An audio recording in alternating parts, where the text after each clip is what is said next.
So welcome everybody to the October 21 edition of the Cerini Nonprofit Connection. One of the most significant areas of stress that I see in the nonprofit sector is change in leadership, especially when it comes to the executive director level. Wouldn't it be great to get more insight into the process?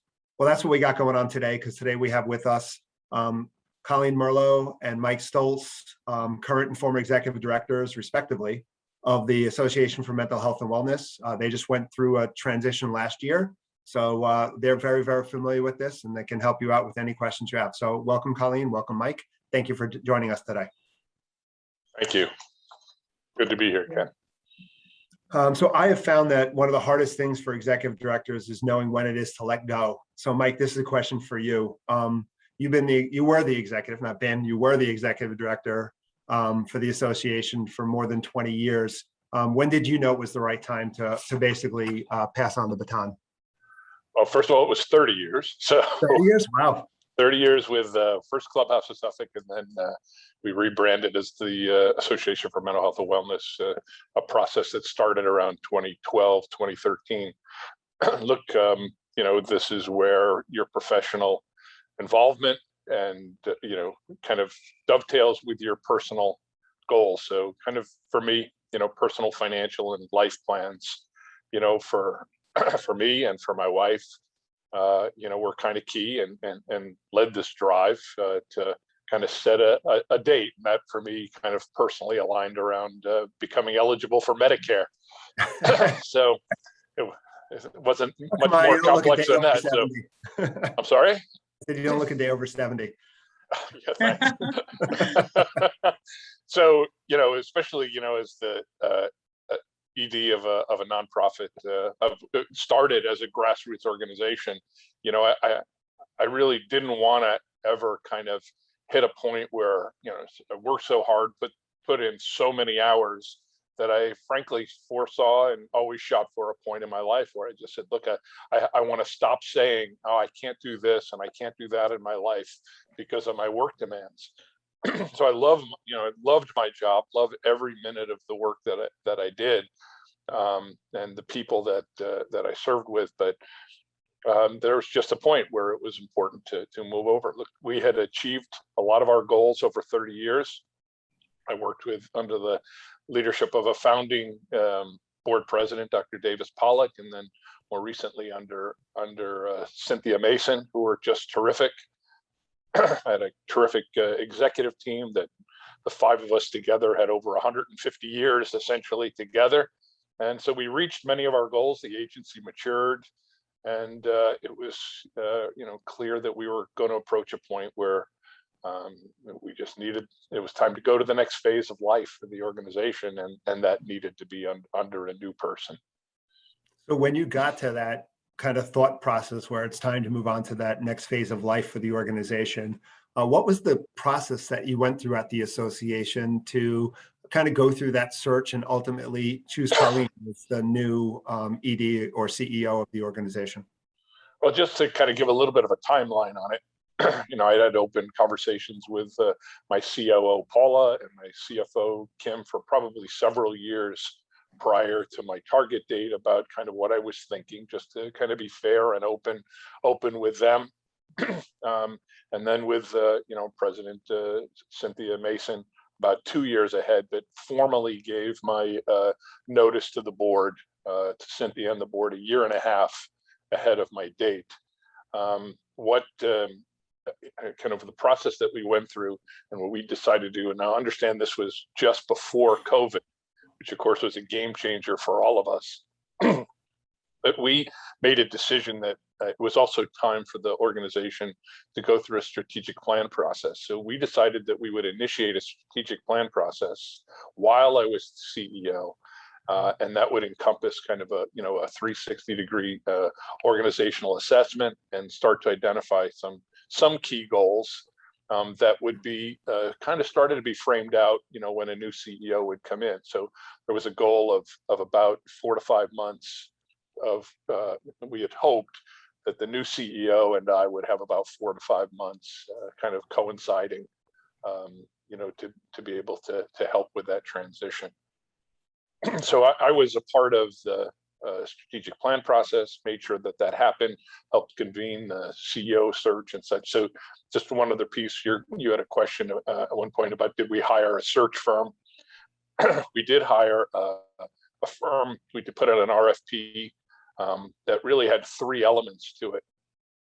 So the RFP was for consultants to help with that organizational assessment, to help us to start to put together a strategic plan, and then to provide some assistance for the CEO search and transition. And a firm, we probably sent it out to about a dozen potential prospective firms that we had heard about, mostly from other colleagues and other organizational heads, and invited the firm to bid on one, two, or all three elements of what the organization needed.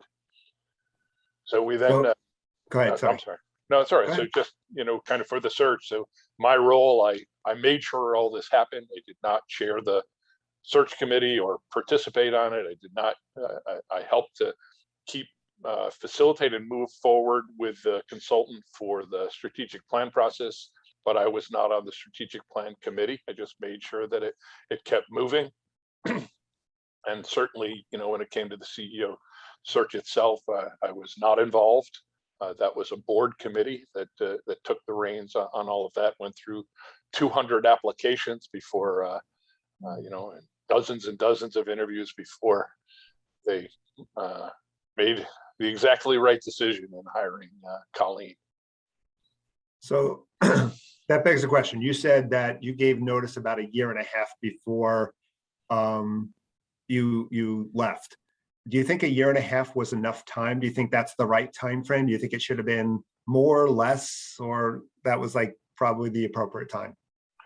Well, I'd been through a number of CEO transitions as a board member, and even president of a board, previously. So I kind of knew a little bit of what we were getting into. But as many of my CEO colleagues, who've been in this would say, when you've seen one transition, you've seen one transition.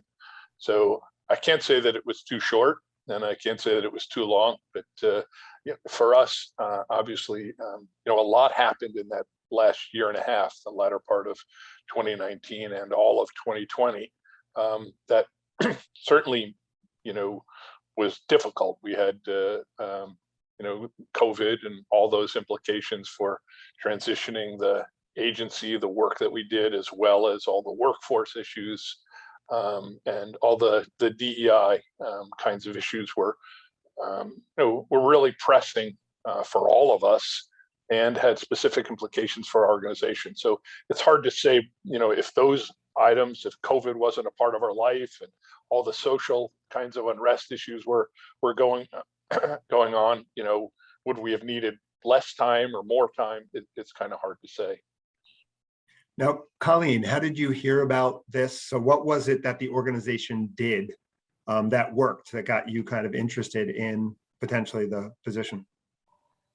I think one of the things that's somewhat unique and somewhat probably happens in common practices, I was not a stranger to the organization. So Mike mentioned that, the Association for Mental Health and Wellness is a product of a merger of three organizations. I was actually the executive director of one of the organizations when we merged. So, and prior to that, the reason that we merged was because I knew Mike very well as a colleague, and I knew the organization very well. And there was a lot of alignment with my personal beliefs, but also with the missions of the organization. I did end up leaving to go work at another organization for a period of time. So I was, away from the organization for about 6 years while I was at another organization, but I also came back as a board member. So I was very familiar with the organization. But, on a personal level, when I knew Mike was retiring, and I certainly had considered throwing my hat in the ring, so to speak. But the timing of it for me, because of COVID, I really didn't apply right away. It took me some time to come to terms with taking advantage of this opportunity because, you know, there was so much instability in my personal life and professional life that I really was like, I don't think this is the right time to make this change. And so I had to do some soul searching and say, this is an opportunity and this is something that's important. And, you know, I love this organization. And, you know, if I don't put my hat in the ring and someone who I didn't deem was like the right fit, I'd, you know, be regretting it. So that's kind of how I arrived at that. When, I mean, obviously that's a big concern for many organizations. You're sitting in a situation where you have people maybe internally who may or may not be the right fit. Maybe people feel like they're the right fit for this and deserve to have the position because they've been there for a long time. I mean, and then an organization goes outside the organization that could lead to, you know, when the executive director leaving, other talent leaving too. I mean, what did you guys do in order to ensure that you didn't really have a loss of internal talent when, you know, Colleen, when you came back into the organization? So I'll kick this off, I guess. You know, we were very fortunate. I was very fortunate that I was surrounded with some incredibly talented people in our executive leadership and on our board. The immediate conversation, you know, as I said, started a few years before I separated with my COO and CFO, and they were very clear that they did not want to move into the CEO position. There were other people in my executive team and on the board who I think, you know, and Colleen among them, as she said, you know, she came back to the organization as a board member who could have been and certainly were well qualified to become executive director if they were interested.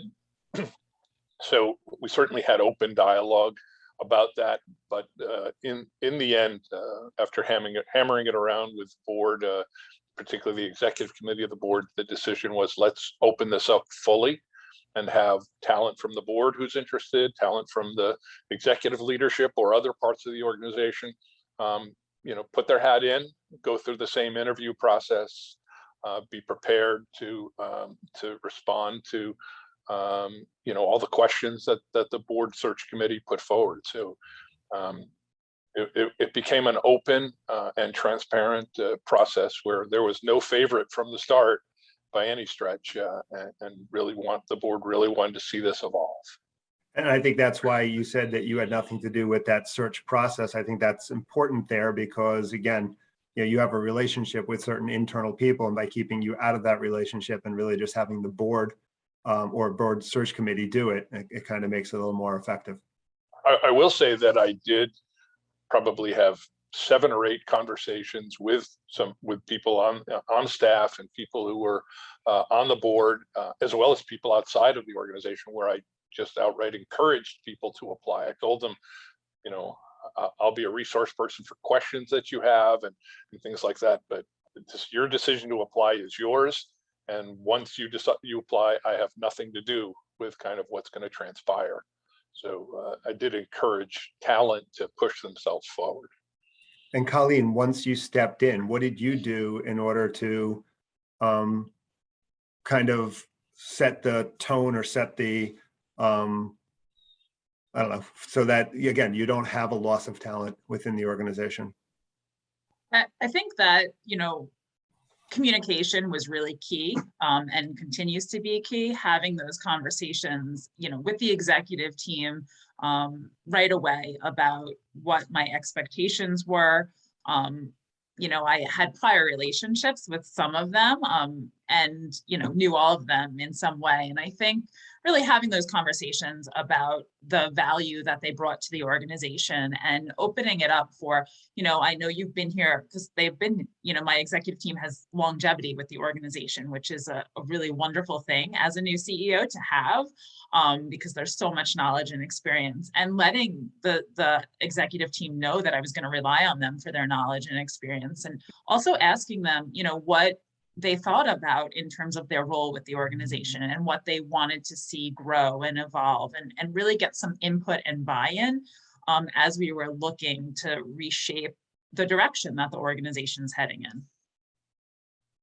Great. There is a question from the audience. Somebody's questioning, what executive search firm did you use and how were they, and would you recommend them? And are there other search firms that you talk to that also might be a good fit? In the end, as I said, we bid out 3 components, and some bid on just the CEO search. Others bid on the strategic plan and self-assessment process, separately.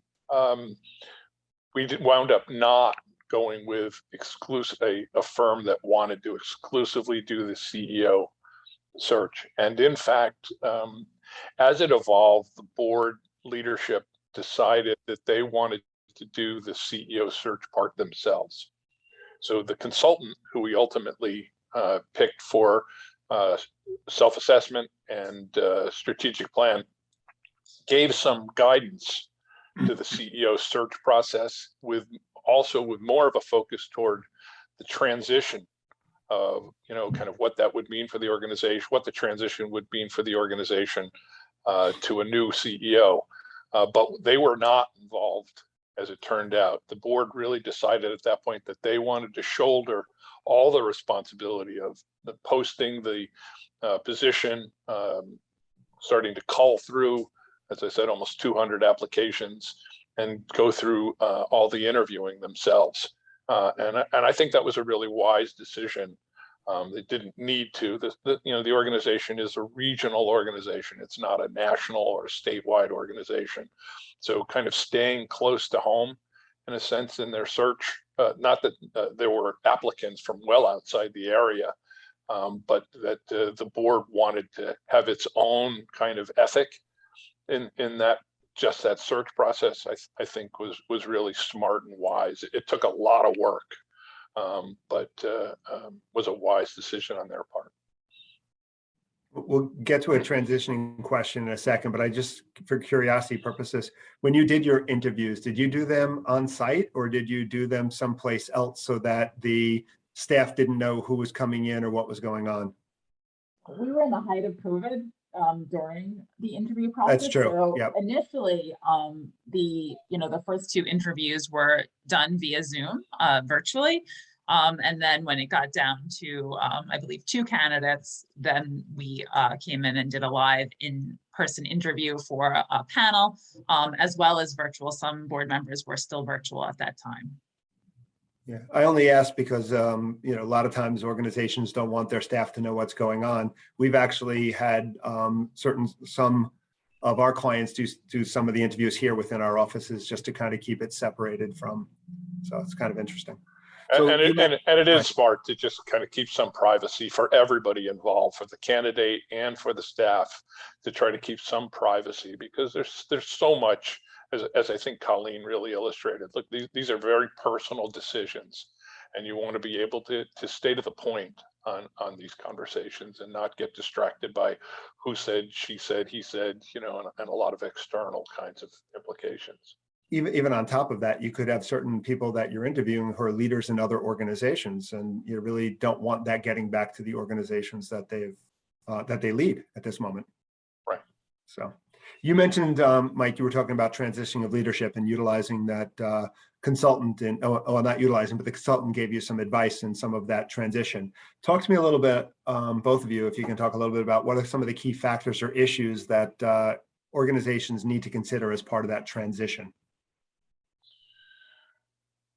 Well, I would say, and I think in hindsight, I think our board did a wonderful job on this. So one was to be transparent with funders, donors, and leadership about that we're going through a transition, and here's how we're going to go about it, that the board is in control of this and has confidence about the process.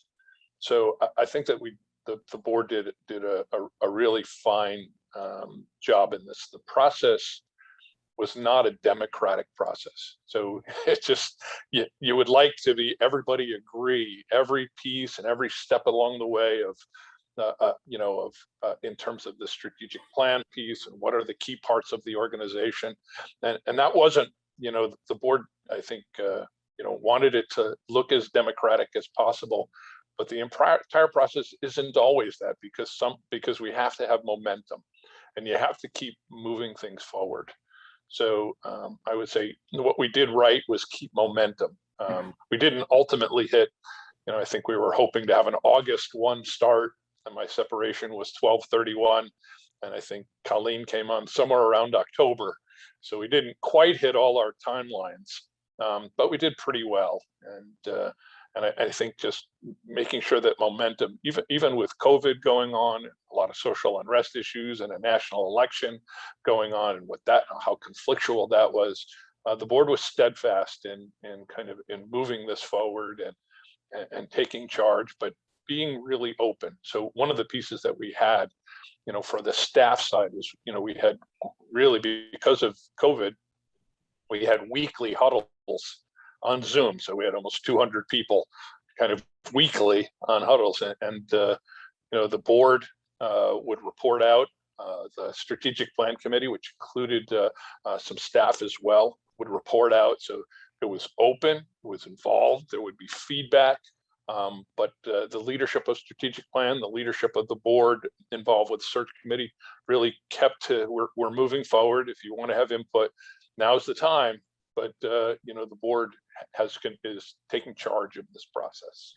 You opened it up to your management team and basically let them, what was their role in the process? You had mentioned, both Colleen and Mike, you both mentioned that there was a core management team that was kind of in place and instrumental. What was their kind of role in the strategic, not strategic planning process, but in the transition process? Well, let me just kind of be clear. So they were not involved in the CEO search process until the very end. As Colleen said, it actually was down to 3 people. 1 person dropped out, and they met with the candidates met with our executive team, but the board's search committee made it very clear of they're not going to select the candidate of the 2 or then 3 people, but they can certainly have input to this. And so just to be clear on that, so the leadership team did have obviously a lot of involvement with the organizational self-assessment and with the strategic plan process, but again, that was collaborative and included some outside people as well. But you did include your leadership in not the decision making, but in the feedback or the input in the process. In the late part, only in the late part, right? But again, we encouraged candidates to apply. So even if our executive, and this did come up, our executive leadership team identified people from other organizations and encouraged them to apply, as well as they considered for themselves that they want to apply to be a part of the dialogue with the board about the next phase of the organization and what should be the attributes of the new leader of the organization. So there was input, but there was not participation in the decision-making process. Yeah, and Mike had mentioned that the organization embarked on a strategic planning process just prior, while he was transitioning and planning for his departure. And I think that was really helpful in terms of identifying some of the goals that the organization wanted to work on, and allowed the opportunity for all staff and community stakeholders and the board to have input into where we thought we were heading and what the new leader would need to possess in order to move the organization forward in that way. So I think that's really what allowed people to have buy-in into the process, not necessarily with the selection, but more about what attributes are going to carry us forward in the future. So what were the top 3 attributes that you were looking for as an organization? And I realize not every organization is going to be the same, but from your perspective, what were some of the key attributes? The attributes of that you were looking for in the new ED. So now you asked about why is it that CEOs leave? It also leaves because you forget more than you remember.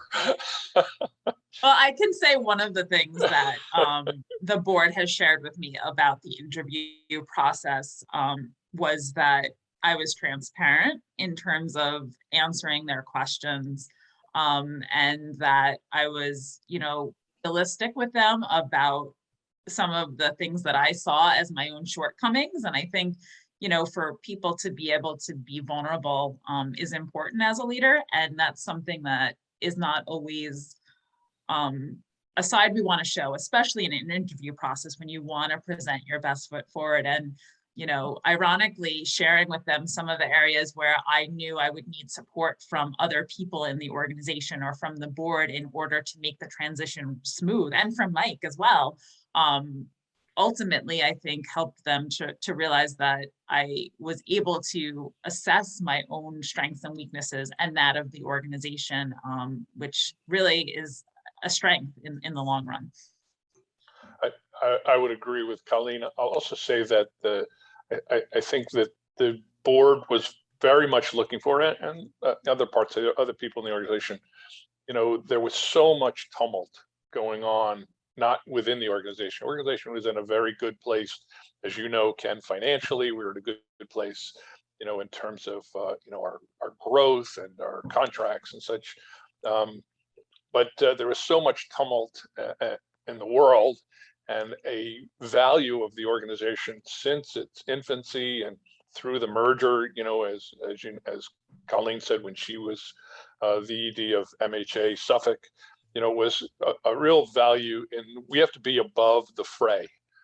And so I think looking for a candidate who could understand all the different kind of environmental dynamics, also have understanding of management, of sound management, but not be in only one or the other bent.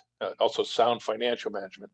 They wanted people who were looking for people who could understand all of those dynamics, have expertise in all those, but firmly be able to place themselves above the fray and all these, and be able to be a confident spokesperson about all the elements in our environment, and be able to state, you know, kind of, you know, in a public mental health way, you know, kind of what's important, you know, in a social justice terms, in health conversations, and a whole bunch of different areas. So I wanted to have somebody who was confident of that. And of course, Colleen, having come from a mental health background and domestic violence background, we're dealing with social injustices and inequities and law.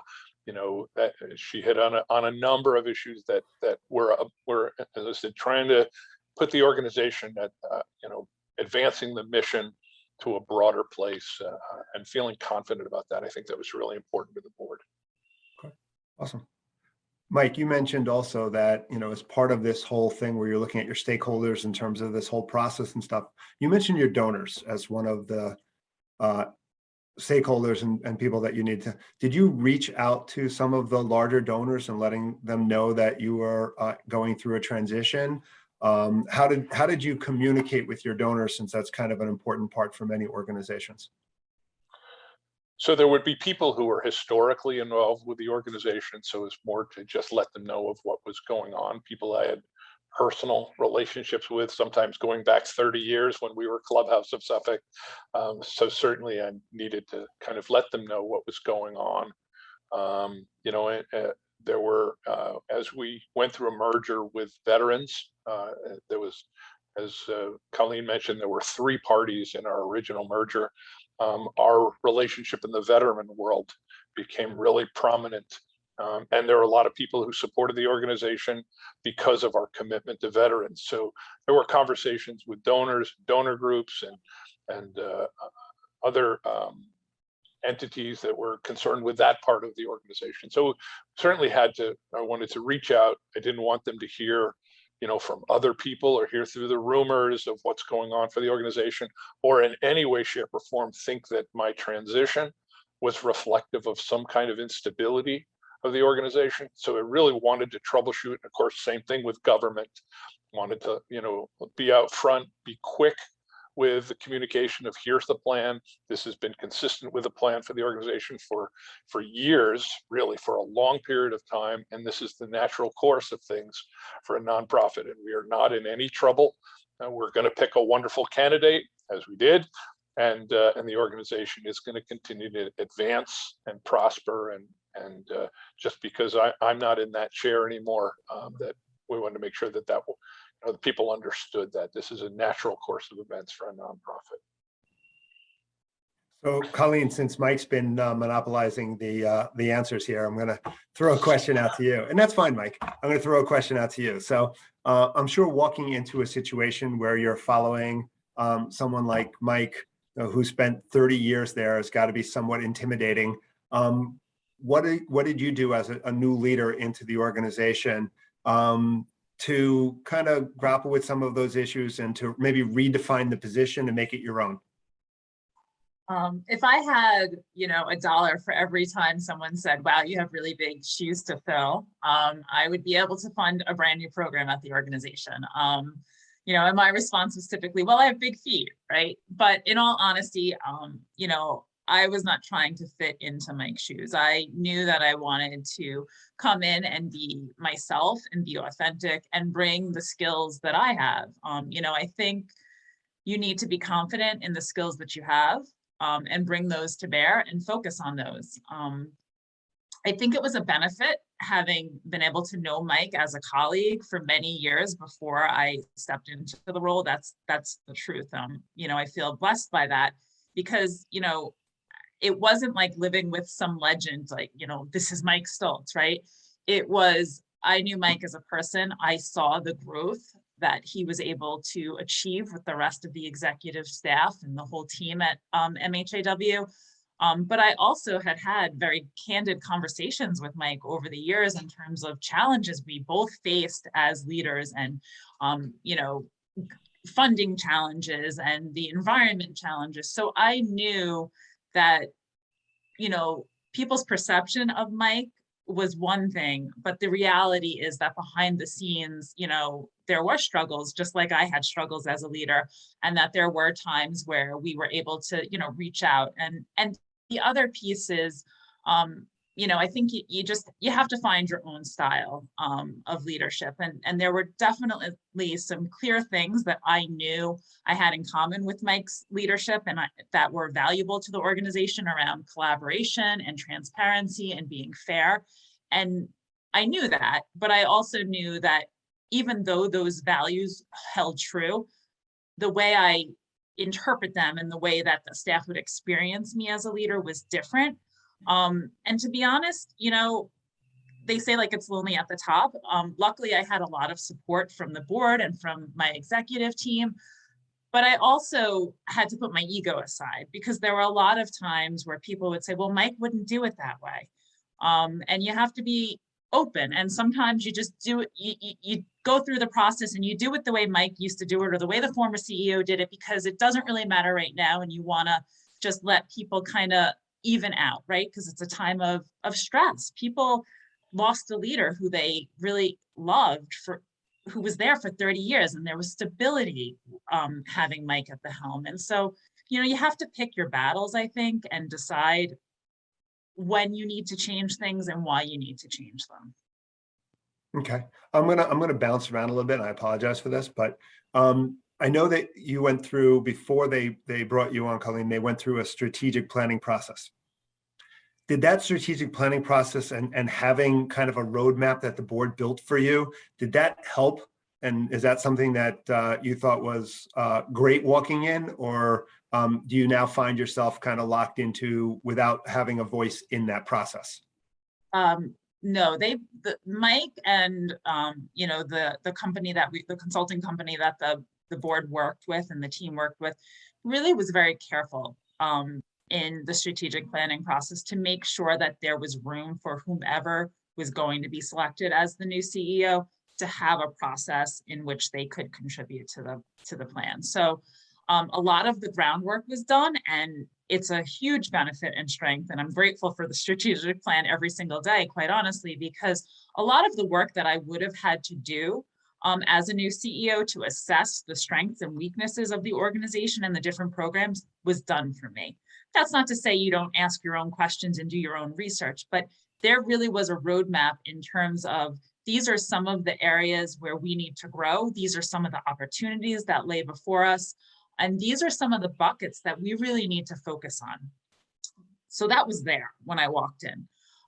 What wasn't there was how are we going to get there and who's going to be part of the implementation. And so, I've been able to really decide with the team, with the staff, and with the board how we're going to implement these things. And it's really an evolving document. We've added strategic goals since I've been there. We've modified strategic goals since I've been there. So, the board was very planful in that we are going to embark on this process because it's the right time to do it, but we are not going to start implementing this until the new CEO is on board and has buy-in with these goals. Now, obviously, you walked into a new environment, as you said, big shoes to fill with Mike. I mean, were there certain expectations and attitudes that you walked in that you needed to change, or how did you go through that process there? I mean, I think that one of the reasons why I chose to apply for the position was because I knew the strength and stability that the organization had, but more importantly, I knew the positive culture and the real drive towards achieving our mission that was apparent throughout the entire organization. So I would say, I hope not much has changed in terms of that, but I do know that there have been some aspects where, there's been growing pains because you do things differently. Right. Okay. What did you guys learn from the process that you'd like to share with other people who might be going through that process now? I would say, we were humbled obviously by COVID, and I think a part of the process is to understand that life happens regardless of your plans. So for us, COVID meant changes that we couldn't control, personal losses for me, for other people on staff, scares, things that really frighten people. So I think the first kind of lesson is to kind of understand that life is going to happen anyways, and you're going to have to allow for that, and you have to honor that. And I think, for us, there was a culture of being there for each other, meaning our executive leadership and our board leadership. We were there, we were involved personally with each other, but also, I think that, we were very blessed in that we had spent so much time together. Our leadership was also blessed with understanding the boundary between kind of the personal issues and their professional responsibilities. And that's not always easy. I've seen nonprofits really struggle with, feeling, abandoned by, whether it's a strategic plan process or an executive transition. So I think that, there became a very mature kind of process for all the leadership of the organization of understanding, like, we're going to go through change. Change is good, and that life is going to continue to happen, and we're going to deal with it along the way. And I think communication really helped with that. As Mike said, the communication with staff was ongoing, and not necessarily that they were laying out everything that was going on behind the scenes, but just to let people know the process that things were moving through. I also want to say that, there's different reasons why CEOs leave. So some people listening to this webinar, sometimes CEOs leave suddenly. And I think it's really important for every nonprofit to have a transition plan in place, because you never know. If you think a CEO is going to be there forever, you don't know. So to have that in place. But one of the things that I think was very beneficial was, Mike and I started the process of transition even before, the day I started the job, right? So we were meeting weekly and talking about some of the buckets that I thought were important and some of the buckets that Mike knew were important, and having that process. So there was a lot of dialogue behind the scenes between Mike and I in terms of, these are the relationships that we have to make sure that are kept. These are the contracts that are really solid and we don't have to worry about. These are some of the things that we do worry about. And so there was a lot of opportunity for me to learn you know, from Mike's perspective, where things were and where they needed to go. But also, you know, Mike and the board also knew when to kind of take a step back and get out of the way. You know, Mike and I ended up only overlapping for about a month, ultimately, which again, you know, we talked about, is that the right time? Is the not the right amount of time? I mean, in some ways I wanted Mike to stay much longer, but really we were in a place where I could call Mike if I had a question. So he didn't need to be there because of the things that we put in place in terms of the dialogue and the plan. So I think being planful and allowing for some time for transition, but then also, you know, for the former CEO, the outgoing CEO, to know when to take a step back and really let the reins go. And I have to thank Mike for knowing that, and being really clear with the staff who had 30-year relationships with him to say, you know, Colleen is the person you have to go to on these things now, even during the month when we were both there. Now, So how do you? just to Sorry, be go ahead, Mike. fully upfront on that, that plan, that actual transition plan from the day, I think it was more than a month, Colleen, just saying, you know, was authored by, you know, with my executive team. So we kind of laid out, you know, here's all the things that we know Colleen, you know, is going to need to get to know and get familiar with. That included her attending some staff meetings of different parts of the organization. I'm afraid also, again, all by Zoom, which of course was not the ideal way to do it. But I deliberately wasn't there, you know, so that she could have her own voice and have interaction, and you know, I not be, you know, influencing those conversations. So the plan was, you know, was laid out with my executive team. Had some input from our consultant, who said, you know, make sure you hit on some of these points as well. And really it did flow well. And as I said, you know, for me to not be in the room in a lot of those conversations was, I think, you know, an opportunity for Colleen to just show her voice and her conviction and her values. And that was really important to people to hear.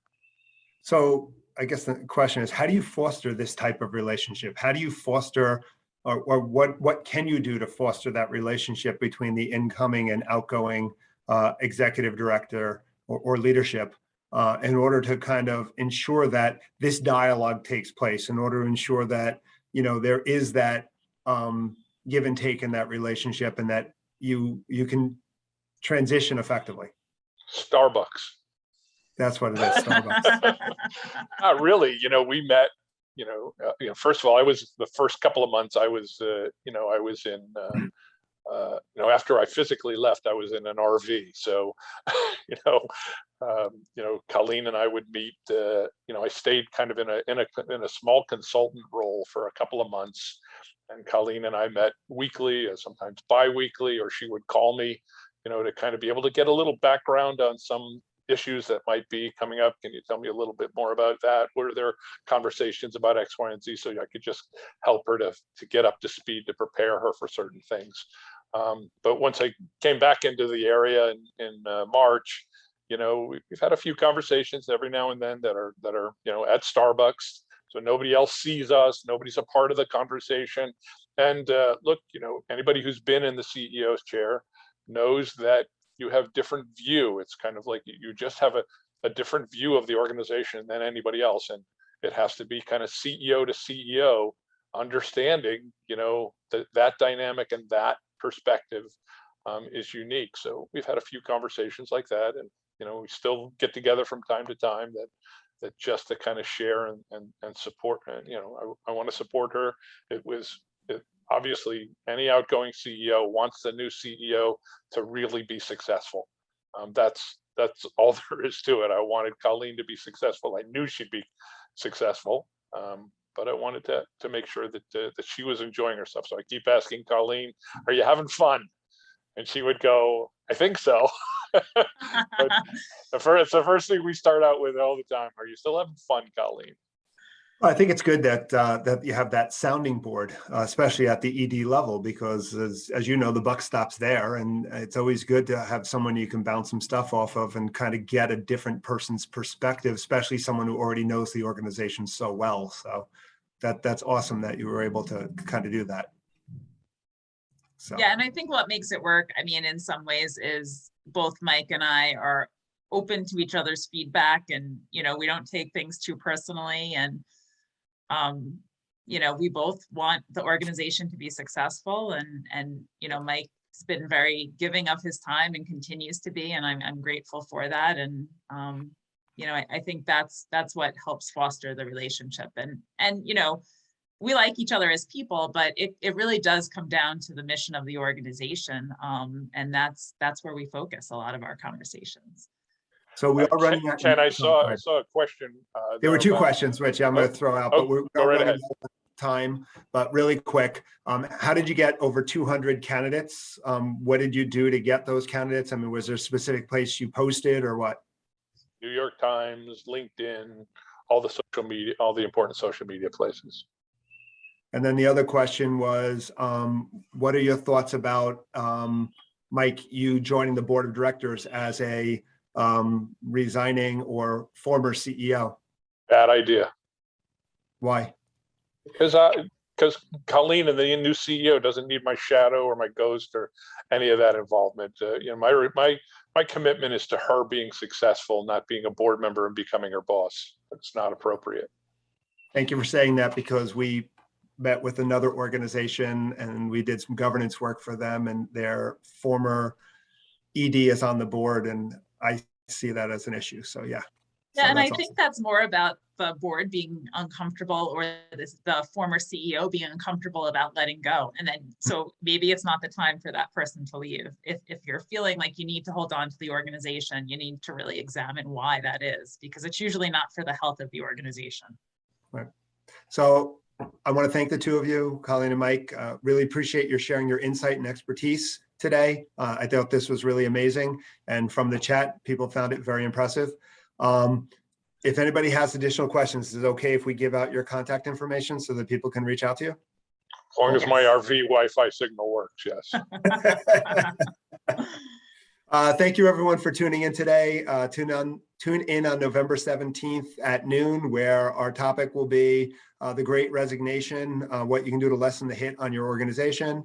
In addition, next Tuesday, November 2nd at noon, we'll be holding an Imagine Awards application Q&A for anyone who wants some additional insight into putting in their application for the Imagine Awards. And so I'll see everybody next month. And until then, stay safe. Take care, everyone. So long. Thank you.